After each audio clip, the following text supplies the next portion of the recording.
Welcome to another episode of Mailbag Monday, and today I'm going to answer 2024 draft questions in my various inboxes. So find out my thoughts on Justin Edwards, Hunter Sallis, and a few other players who are making noise in the 2024 NBA draft. Stay tuned.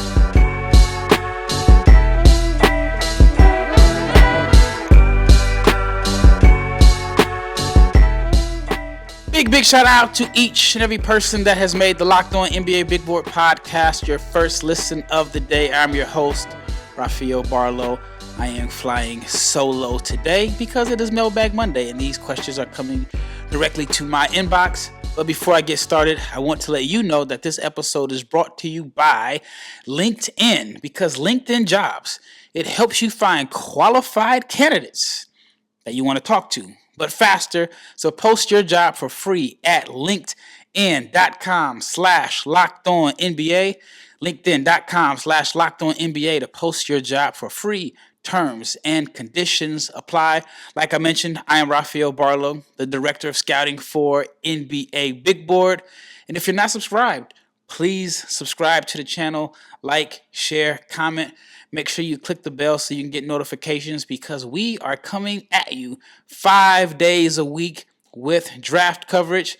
And if you're not following my newsletter, check it out, NBABigBoard.com. But on Friday, I released my mock draft 1.0. So last week, I released it in two different articles, the lottery and picks 15 through 30. So check it out, NBABigBoard.com. And then I also released an article on the top 5 performances from this weekend. I mean, there were some big performances this weekend, from Justin Edwards going 10 of 10 from the floor, Hunter Sallis going 11 of 13, Johnny Furphy had a big game, Arthur Kaluma, and Coleman Hawkins, a guy who I've been a little critical of in the past, had a huge game against Iowa. So check that out, NBABigBoard.com. All right, let me get started reading you some of the questions that have been in my inbox. Actually, some of them I just answered this morning, so the timing may be right on time. All right, let's get right into it.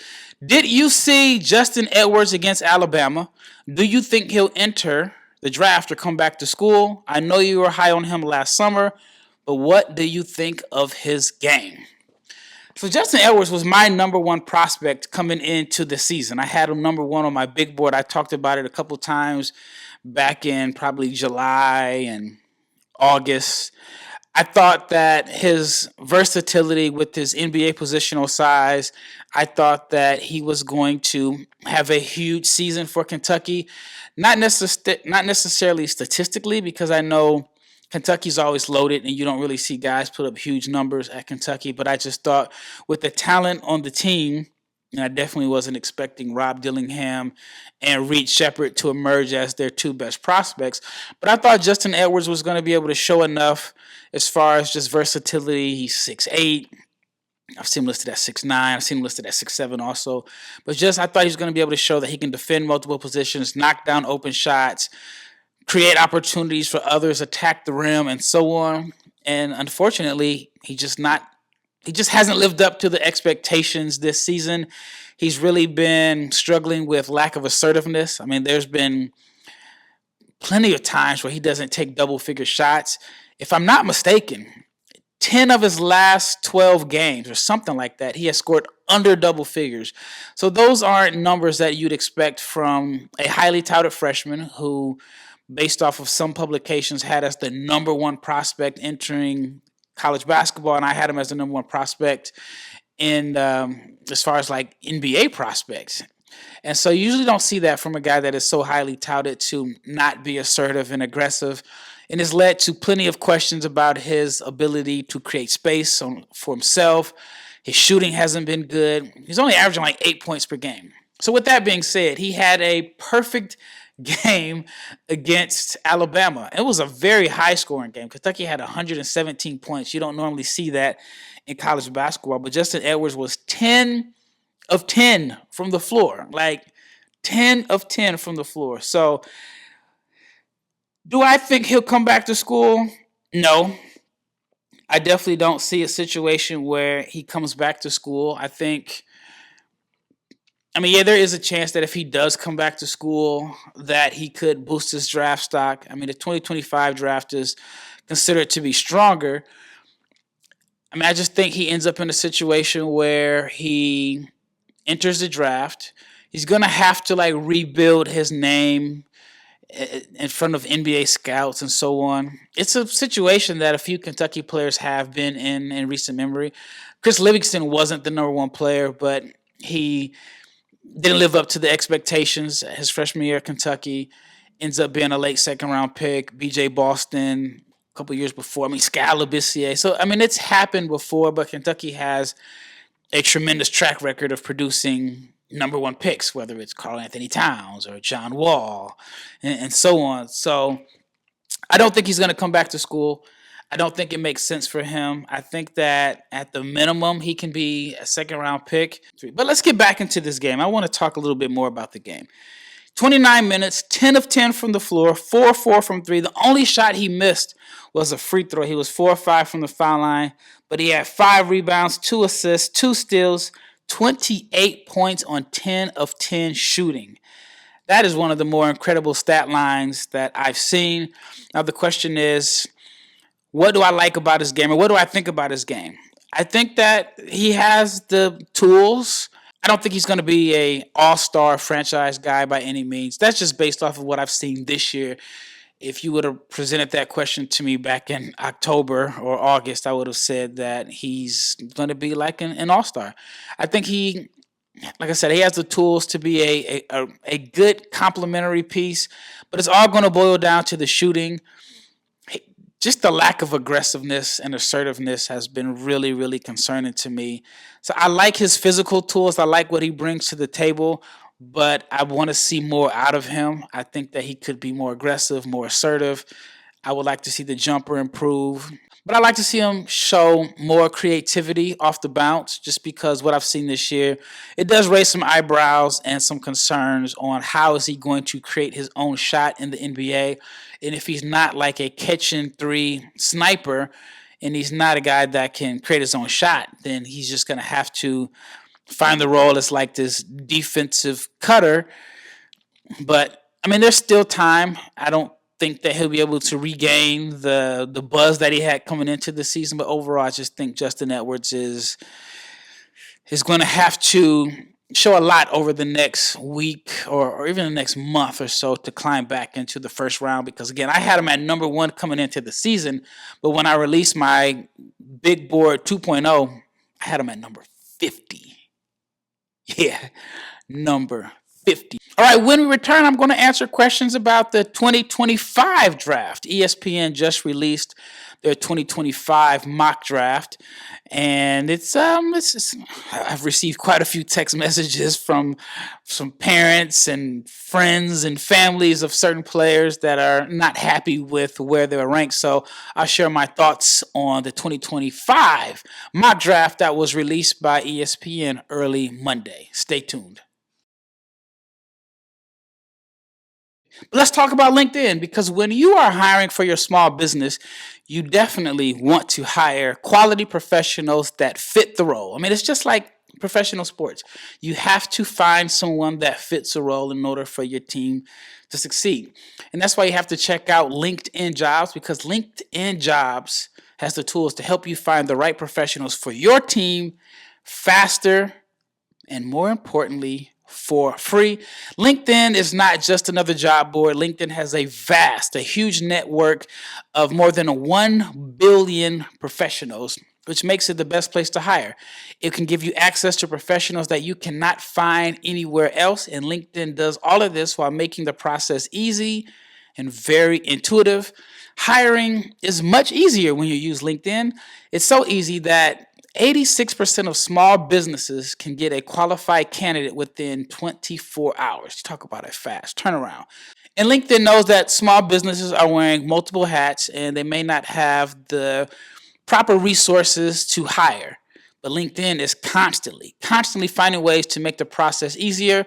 They've even launched Check this out. They've even launched a feature that helps you write job descriptions that makes the process even easier and quicker. There are 2.5 million businesses that use LinkedIn for hiring. So post your job for free at linkedin.com/lockedonnba. That is linkedin.com/lockedonnba to post your job for free. Terms and conditions apply. Now, if you haven't checked it out, please check out Locked On Sports Today. Locked On Sports Today is the first ever 24/7 streaming channel on YouTube, and it is now available on Amazon Fire TV. So check it out. Amazon Fire TV channels app. Locked On Sports Today is here for you 24 hours a day, 7 days a week, covering the top sports stories of the day with the local experts, and the Locked On national shows cover every single league. So find Locked On Sports Today for free on the Amazon Fire TV channels app. All right, second segment, and the second question is, ESPN just released their mock for 2025. Considering how different mocks can look in the next 12 months, what was the biggest surprise?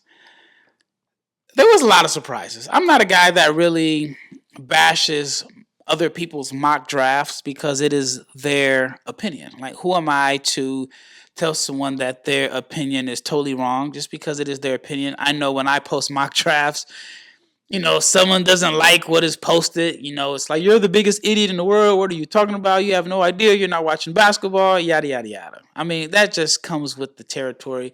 So I'm not going to be the one that bashes different mock drafts, even if I totally disagree, because at the end of the day, it is an opinion. And a lot of times you're going to be wrong because it's just impossible to predict what an 18-year-old is going to be like in 12 to 18 months. With that being said, with their mock draft that was released, they had Cooper Flagg number 1, Ace Bailey number 2, Kaman Malouch, who we talked about from Basketball Without Borders, at number 3, Jalil Bethea at number 4, and Hugo Gonzalez from Real Madrid at number 5, and the list goes on.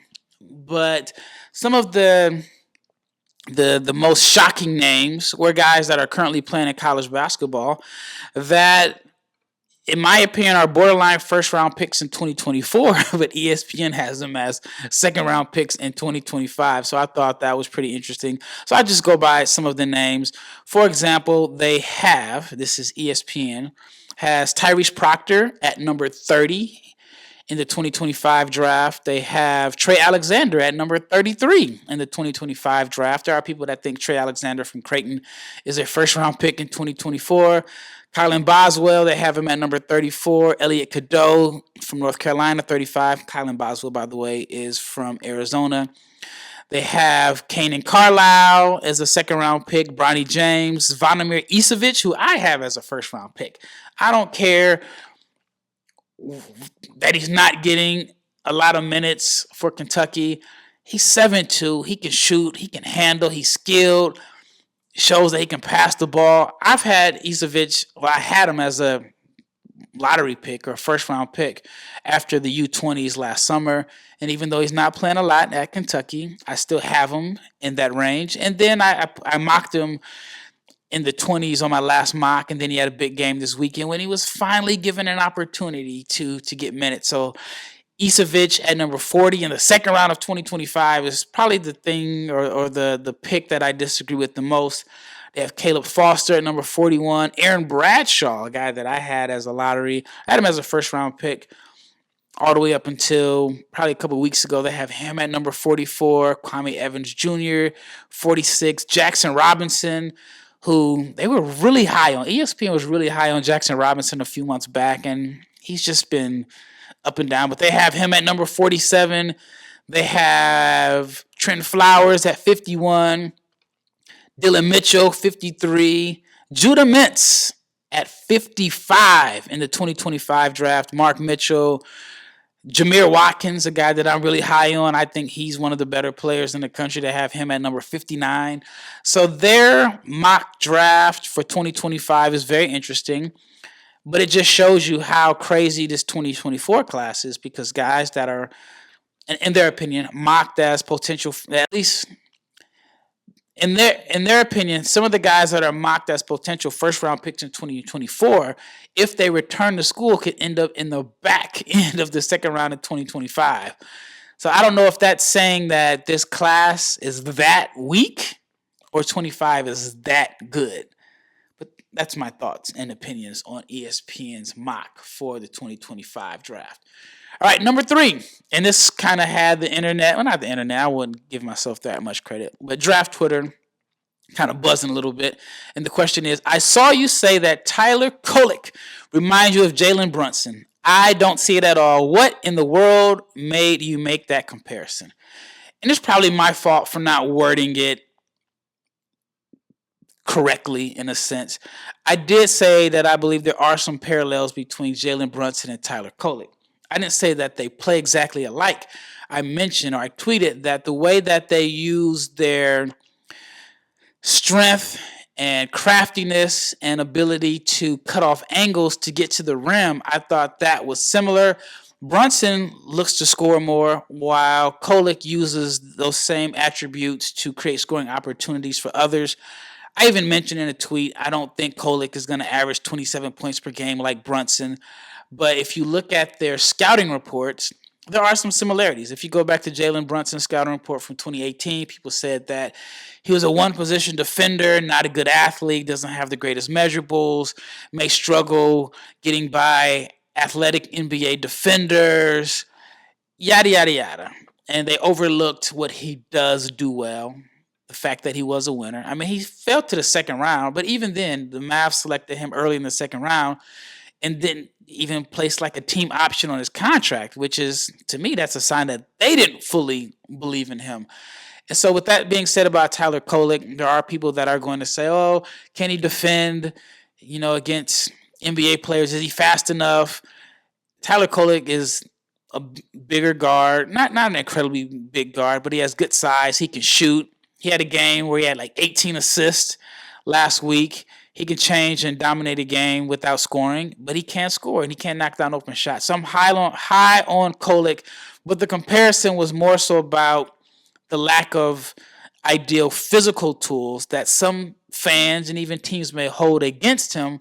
But if you just look at his body of work and what he does, he gets the job done. So that was the reason why I compare Kolek to Brunson. Not saying that they play alike, but I do think there are some similarities with their scouting reports and how they have had like a major impact on college basketball, despite not being the fastest or jumping the highest or having like the longest wingspan, some of the things that people look for. All right, when we return, I have a couple more questions that I want to answer.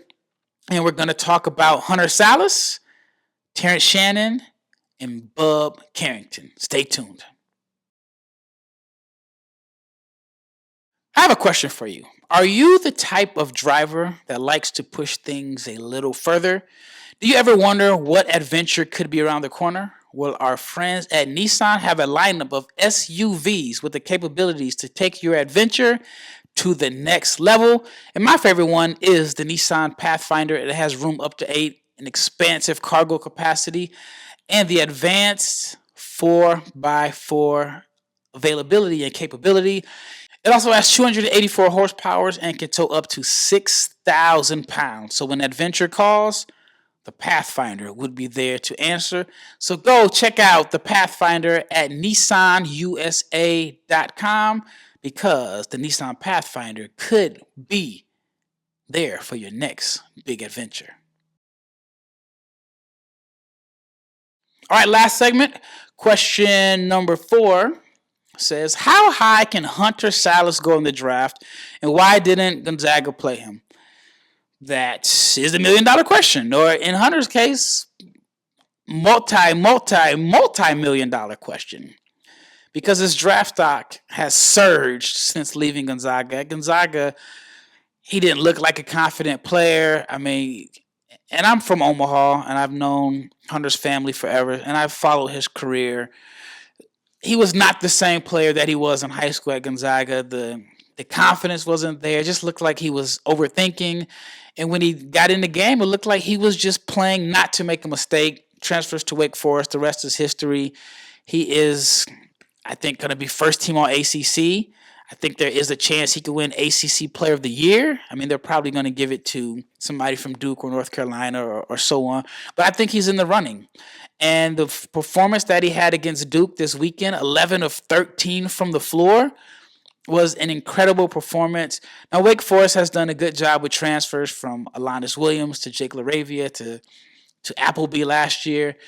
But Hunter could be the one that leads the Demon Deacons to the big dance. And it's just an incredible change of events, an incredible last, I don't even know if it's been a year, but it's just been incredible for Hunter to go from an afterthought after being a McDonald's All-American to someone that is highly sought after by NBA teams. He's rising up draft boards. I talked to someone today. They feel like he can go anywhere between 12 and 20, which again, I mean, it's incredible. As far as why Gonzaga didn't play him, I don't know. I mean, I really don't know. Sometimes it's just a matter of what a coach feels. And maybe with Gonzaga, the last 2 years, they've been running everything through Drew Timme. And Hunter struggled shooting the three. He wasn't an efficient outside shooter. It was only 25% from three in 2 seasons at Gonzaga. Was a little gun shy. And maybe that just had, a big impact as far as how he was going to be used, because they had Julian Strother. I mean, they've had Nolan Hickman. I mean, they've had talent around him, but everything going through Timme, they probably needed him to be a better shooter. Well, he's improved his shooting, but he's also shown that he can make shots from 3 levels. I mean, he's just been really, really impressive. And so, like I said, I have him as a first rounder, but I think with this draft being so wide open, he could go late lottery. So that's my thoughts on Hunter Sallis. All right, the next question is, will the investigation hurt Terrence Shannon's draft stock? I don't know. I mean, obviously teams are going to do their due diligence. They're going to dig deep into the situation. Illinois must feel like